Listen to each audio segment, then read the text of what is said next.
Rubin ফারানা ব্রাহ্মণবাড়িয়ার প্রার্থী ছিলেন, কিন্তু সেখানে উনি উনি সারা সময় বিগত বছরগুলোতে আমরা দেখেছি উনি বিএনপির হয়ে রাজনীতি করেছেন, বিএনপির হয়ে কথা বলেছেন, টকশোতে ছিলেন এবং সংসদে উনি বিএনপির মনোনীত প্রার্থী হিসাবে বেশ আলোড়ন তুলেছেন।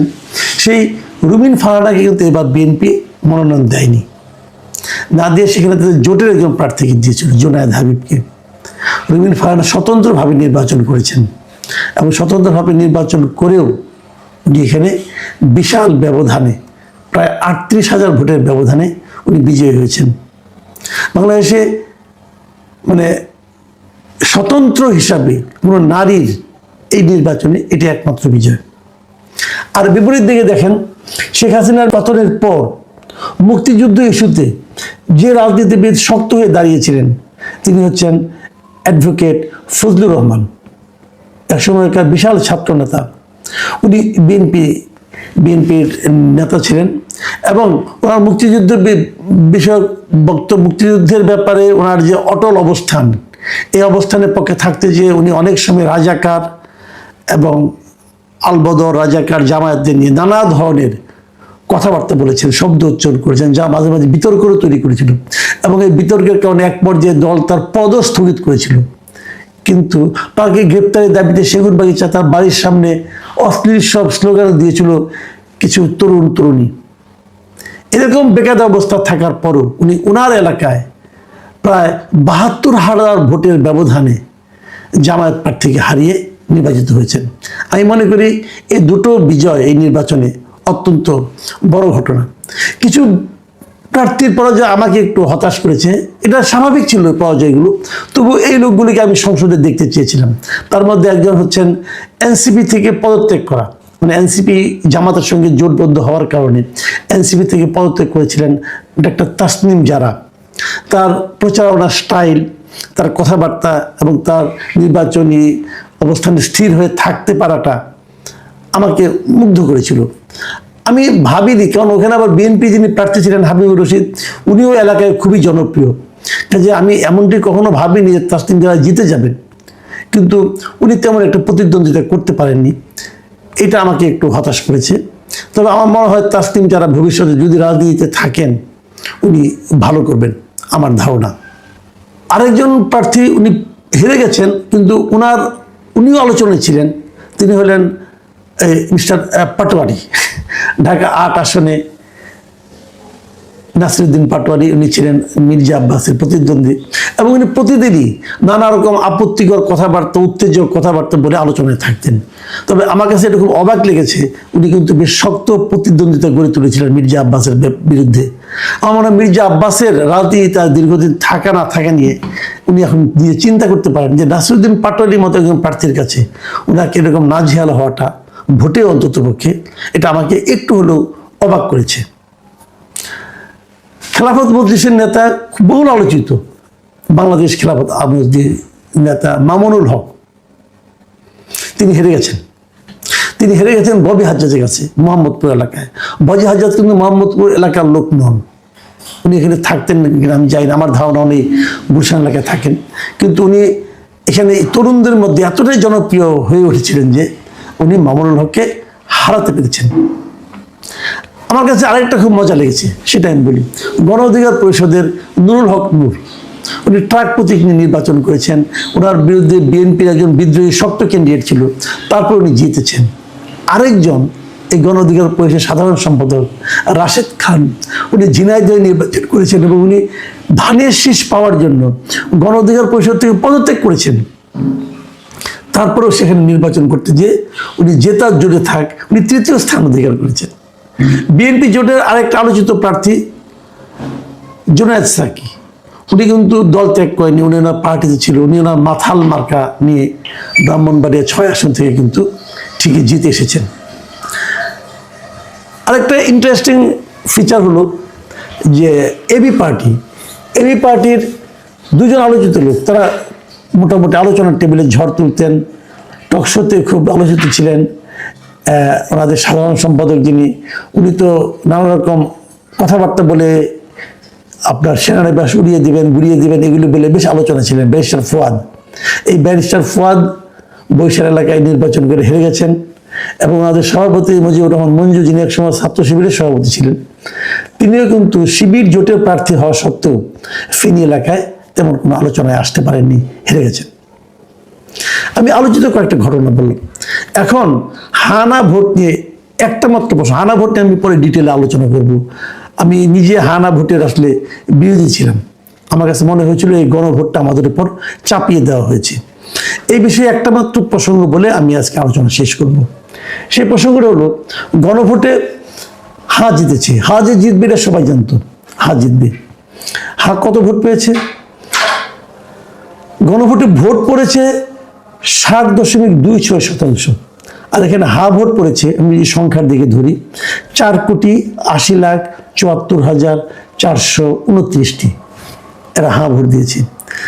আর না ভোট দিয়েছে 2,65,65,627টি। একদম কম নয় কিন্তু। এই যে হা ভোট হলো, না ভোট হলো, প্রত্যেকটা রাজনৈতিক দল, বিএনপি, জামাতে ইসলাম, এনসিপি, এবি পার্টি, যতগুলি পার্টি আছে এই নির্বাচনে অংশ নিয়েছে, সবগুলি পার্টি কিন্তু হা ভোট দেওয়ার জন্য জনগণের কাছে আহ্বান জানিয়েছে। তাহলে এত আহ্বানের পরও 2,25,65,627টি না ভোট পড়ল কেন? এটার হিসাবটা কি? সবগুলি তো হা ভোট পড়ার কথা ছিল, সবাই তো হা ভোট দিতে বলেছিল।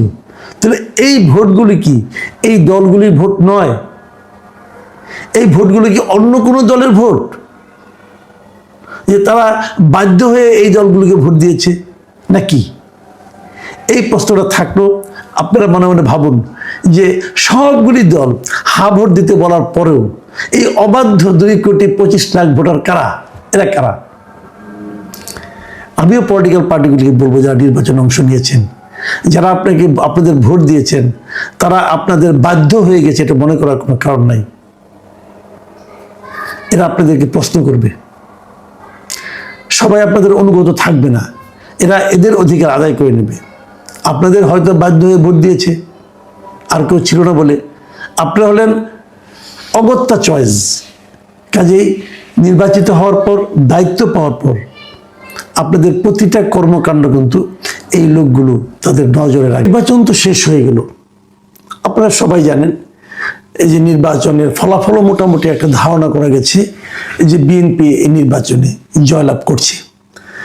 দু একটা আসনের রেজাল্ট হয়তো একটু বাকি আছে, তো এটা নিয়ে আলোচনা চলতে থাকবে। এটা নিয়ে আলোচনা আমি করতে চাই না, কারণ এটা খুব একটা এই মুহূর্তে আমার জন্য আলোচনার বিষয় নয়। কেন জিতেছে, কেন বিএনপি জিতলো, এটাই স্বাভাবিক ছিল কিনা, এগুলো নিয়ে আলোচনা বিস্তর অলরেডি হয়ে গেছে। আমি নিজেও করেছি, বিভিন্ন টেলিভিশনে আলোচনা হয়েছে আমার। আমি যে বিষয়টা নিয়ে আপনাদের সঙ্গে আলোচনা করতে চাই এবং যেটা আমি মনে করি এই নির্বাচনের সবচেয়ে গুরুত্বপূর্ণ দিক, অবশ্যই নির্বাচনে কে হারলো কে জিতলো এটাই গুরুত্বপূর্ণ, কিন্তু এর বাইরে যে বিষয়টা সবচেয়ে গুরুত্বপূর্ণ সেটা হলো এবার নির্বাচনে ভোট কেমন পড়েছে। আমি নিজে ভোট দিয়েছি, ঢাকা শহরে আমি ছিলাম, আমি ঢাকা শহরে ভোট দিয়েছি এবং ঢাকা শহরে ভোট একটু কমই হয়েছে, এটা সবাই বলবেন। এবং এর কারণও আছে। এর কারণ হচ্ছে যে 3 দিনের ছুটি ঘোষণা করা হয়েছিল নির্বাচন উপলক্ষে। অনেকে ঢাকার বাইরে গ্রামের বাড়ি চলে গিয়েছেন এবং এদের মধ্যে অনেকে ঢাকা শহরের ভোটার ছিলেন, কিন্তু যেহেতু ছুটি পেয়েছেন বাড়ি চলে গেছেন, যে কারণে ঢাকার অনেক ভোটার গ্রামের বাড়ি চলে গেছেন। এই কারণে ঢাকা শহরে ভোট একটু কম হতেই পারে। ভোট কম হওয়ার আরেকটা কারণ ছিল, সেই কারণটা হলো বিপুল সংখ্যক আওয়ামী লীগের ভোটার যারা আছে, মানে আওয়ামী ভোটার যারা আওয়ামী লীগকে ভোট দেয়, মানে যারা নৌকা মার্কায় ভোট দেয়, তাদের মধ্যে বিপুল সংখ্যক ভোটার আমার মনে হয় এবং অনেকেই স্বীকার করবেন এবার ভোট দিতে যায়নি। আওয়ামী ভোটারদের অনুপস্থিতি এবং অনেক লোক ঢাকা থেকে চলে যাওয়ার কারণে ঢাকা শহরে ভোট প্রদানের হার কম ছিল। এটা আমি নিজেও ভোট দিতে গিয়ে এবং প্রথম আমার অভিজ্ঞতার কথা বলতে গিয়ে আপনাদেরকে আমি গতকালকেই জানিয়েছি যে ঢাকা শহরে ভোট কম পড়েছে। কিন্তু ঢাকার বাইরে কেমন ভোট পড়েছে? ঢাকার বাইরে কি হুবড়ি খেয়ে পড়া ভোট ছিল? অনেক ভোট ছিল, সেটাও কিন্তু জানা দরকার। আমি এক্ষেত্রে আপনাকে একটা কথা বলি, সেটা হলো যে আমি নিজে দীর্ঘদিন সাংবাদিকতা করেছি এবং ইলেকশন কভার আমি করতাম নিয়মিতই। মানে নির্বাচনের দিন মানে বিভিন্ন সেন্টারে যেতাম, যে প্রথম আমরা যে কথাটা জিজ্ঞাসা করতাম যে কয় ঘন্টা হলো, ধরা যাক 5 ঘন্টা হলো অথবা 3 ঘন্টা হলো, এই 3 ঘন্টায় কত ভোট পড়েছে।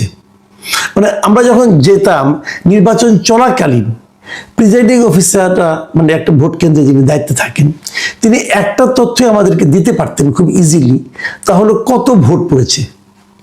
এটা দেওয়ার নিয়মটা হলো কি, ব্যালট পেপারতে দেওয়া হয় বইগুলি, যে ওই একটা পুরোটা বইয়ের তো একটা সংখ্যা সবাই জানে, একটা বইয়ে 100 পেজ থাকে, তো কয়টা রুম আছে, মানে কয়টা কক্ষ আছে, সেই কক্ষে কয়টা মানে ওরা কয়টা একটা করে ভোট যখন তার পুরো বইটা শেষ হয় তখন তারা ওটা জমা দিয়ে আবার নতুন একটা বই ইস্যু করে নিয়ে যায়। তো ওরা কিন্তু বুঝতে পারে যে কয়টা বই শেষ হলো আর কয়টা বই নিয়েছে, বলতে পারে যে এখানে 500 ভোট হয়ে গেছে, আরও 4টা-5টা চলছে, ওগুলি ভাঙাগুলি ওর যোগ করে একটা ধারণা দিতে পারে, খুব ইজিলি পারে তারা। তো এটা হলো সবচেয়ে প্রথম যে কত ভোট পড়লো, মানে কতগুলি ভোট হলো, তারপর সেই ভোট কে কতটা পেল অথবা কতগুলি ভোট বাতিল হলো, নষ্ট হলো, এগুলো আলাদা হিসাব। এখন প্রশ্ন হলো যে আজকে যে নির্বাচনটা শেষ হলো, নির্বাচনে ভোট গণনা চলছে, আমরা জেনেও গেছি অনেকগুলো আসনে কোনটা কোনটা বিএনপি জিতলো, কোনটা কোনটা জামাত জিতলো, কে জিতলো কে হারলো, মোটামুটি আমাদের জানা হয়ে গেছে। কিন্তু আপনি কি জানেন যে এবার কত শতাংশ ভোট পড়েছে? আপনি না, আপনিও জানেন না, আমিও জানি না, এখন পর্যন্ত আমি জানি না। আর কি কেন জানি না? যে জিনিসটা জানা সবচেয়ে সহজ, যেটা প্রত্যেকটা নির্বাচনে সবার আগে জানিয়ে দেওয়া হয়, এর আগে যত নির্বাচন হয়েছে সব নির্বাচনে প্রথমেই যে তথ্যটা জানিয়ে দেওয়া হয় সেটা হলো কত শতাংশ ভোট পড়েছে, মানে মোট ভোটার যা আছে তার মধ্যে কত শতাংশ ভোট পড়লো। মানে কত ভোট পড়লো এটা যদি আপনি জানতে পারেন তাহলে মোট ভোটের সঙ্গে শতাংশ করলে সেটা বেরিয়ে যায়। এখানে কঠিন কিছু নাই। কিন্তু এবার রাত 10টা পর্যন্ত যখন কোনো ফলাফল মানে কেউ যখন জানতে পারলো না যে কত ভোট পড়েছে, তখন সাংবাদিকরা কিন্তু নির্বাচন কমিশনের ভেতরে যে একটা থাকে, কন্ট্রোল রুম থাকে, সেখানে সাংবাদিকদের ওরা ব্রিফ করেন যে এত ভোট পড়েছে, এত অমুক আসনে অমুক এগিয়ে আছে, হয়তো 150 আসন 150 কেন্দ্র আছে, তারপরে 70টা কেন্দ্রে ফল জানা গেছে কে এগিয়ে আছে, এগুলো আংশিক ফলাফল, এগুলো ঘোষণা করা হয়। এটা আগেও হতো। তো সাংবাদিকরা 10টার দিকে যখন জিজ্ঞাসা করেছে যে কত ভোট পড়েছে, তো তার আগে প্রথমত তারা জিজ্ঞাসা করেছে সিইসিকে। ভোট গণনা যখন শুরু হলো সন্ধ্যার পরপরই, তখন সিইসি যখন আসলেন তখন সিইসিকে জিজ্ঞাসা করলো যে কত ভোট কাস্ট হয়েছে। সিইসি বললেন এটা ইসির সচিব বলবেন। ঠিক আছে, তারপর সচিব এই আংশিক ফল প্রকাশ করা শুরু করলো। রাত 10টার দিকে এই ইসি সচিবকে, নির্বাচন কমিশনের যিনি সচিব আছেন, তাকে সাংবাদিকরা জিজ্ঞাসা করলো যে কত শতাংশ ভোট পড়েছে, এবং উনি বললেন কি এত অধৈর্য হলে তো হবে না, আপনারা যদি এত অধৈর্য হন তাহলে আমি এটা বন্ধ করে দিয়ে ওটার দিকে যাই, মানে এটা মানে ওই আংশিক ফল বন্ধ করে দিয়ে টোটাল কত শতাংশ ভোট পড়েছে ওটার দিকে যাই। বুঝেন, উনি বিরক্ত। এই বিরক্তির ভিত্তিটা কি? উনি তো বিরক্ত হতে পারেন না, কারণ ওনার কাছে থেকে সহজ প্রশ্ন করা হয়েছে। এবং তখন উনি আবার এটা বললেন যে কত শতাংশ ভোট পাওয়া গেছে এটা বলা হবে 299টা আসনের ভোট কাউন্ট করার পরে, মানে সবগুলি আসনের ভোট কাউন্ট করা হবে, সবগুলি বিজয়ী ঘোষণা করা হবে, তারপর বলা হবে যে মোট কত শতাংশ ভোট পড়েছে। এটা ওনার বক্তব্য সাংবাদিকদের কাছে। কিন্তু আমার প্রশ্ন হলো যে সবগুলি আসনের ফলাফল জানানোর পর আপনাকে কেন মোট ভোটের কথা বলতে হবে? কারণটা কি? এই প্রশ্নের জবাবটা কিন্তু আমি এখনো জানি না। দেখেন, মোট ভোট জানাটা কেমন সহজ। প্রিজাইডিং অফিসার টোটাল ভোটের হিসাব দিবেন, ওনার কাছে কতগুলি ব্যালট পেপার গিয়েছে, কতগুলি ব্যালট পেপার ইউজ হয়েছে। এটা তো 4টার সময় যদি 4:30 পর্যন্ত ভোট হয়ে থাকে, 10 মিনিটের মধ্যে ওনার পক্ষে বের করা সম্ভব ওনার এই কেন্দ্রে কত ভোট পড়েছে। এবং প্রিজাইডিং অফিসাররা এটা দিয়ে দিবেন সহকারী রিটার্নিং অফিসারের কাছে, এটাতে এখন মুহূর্তের মধ্যেই আপনার মেসেজ দিয়ে মেল করে আপনি পাঠাতে পারেন। সহকারী রিটার্নিং অফিসার যিনি থাকবেন, মানে সাধারণত উপজেলা যিনি ইউএনও হন আর কি, উনি এটার সঙ্গে সঙ্গে পাঠিয়ে দেবেন রিটার্নিং অফিসারের কাছে, মানে জেলা প্রশাসকের কাছে। রিটার্নিং অফিসার পাঠিয়ে দেবেন নির্বাচন কমিশন সচিবালয়ে। এই পুরো কাজটা করতে 15 থেকে 20 মিনিটের বেশি সময় লাগার কোনোই কারণ নাই। তার মানে 6টার মানে 4:30 ভোট শেষ হয়ে গেছে, বড় জোর 5টা, ধরলাম 6টার মধ্যেই জানিয়ে দেওয়া সম্ভব যে কত ভোট পড়েছে। সেটা জানানো হলো না কেন রাত 10টার সময় তারা জানাতে পারছেন না, এবং তারা অল্প অল্প করে জানাচ্ছেন। যতটুকু জানতে পেরেছি আমরা এই পর্যন্ত, প্রথমে দুপুর 12টার সময় জানিয়েছেন যে 32.88% ভোট পড়েছে। কিভাবে জানালেন? আমি যেভাবে বললাম ওভাবে জানিয়েছেন। তো তখনও ভোট শেষ হয় নাই, কাজে ওভাবেই জানাতে হবে। 2টার সময় জানালেন যে 47.91% ভোট পড়েছে। দেখেন, মাত্র 2 ঘন্টার মধ্যে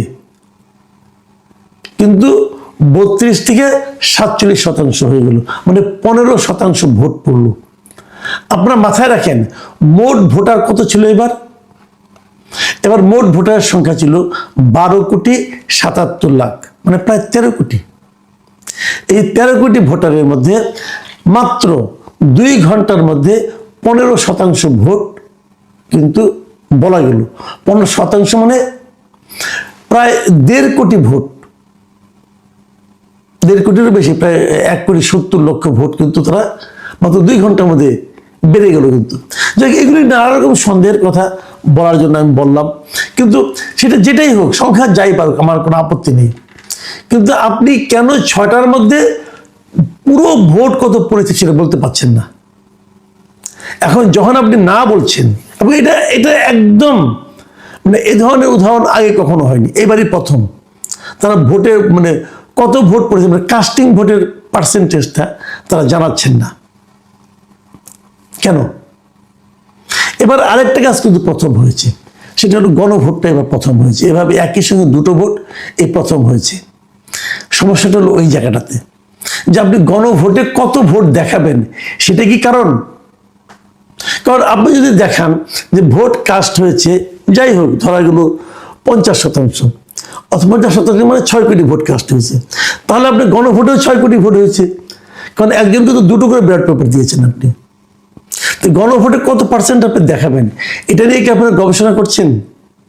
আপনারা কি প্রমাণ করতে চাচ্ছেন যে গণভোট মানে পুরো দেশের কত লোকে ভোট দিল? যদি অর্ধেকের কম লোক ভোট দেয়, তাহলে তো লোকে বলবে যে গণভোট মানে কি পুরো দেশের জনগণের মতামত।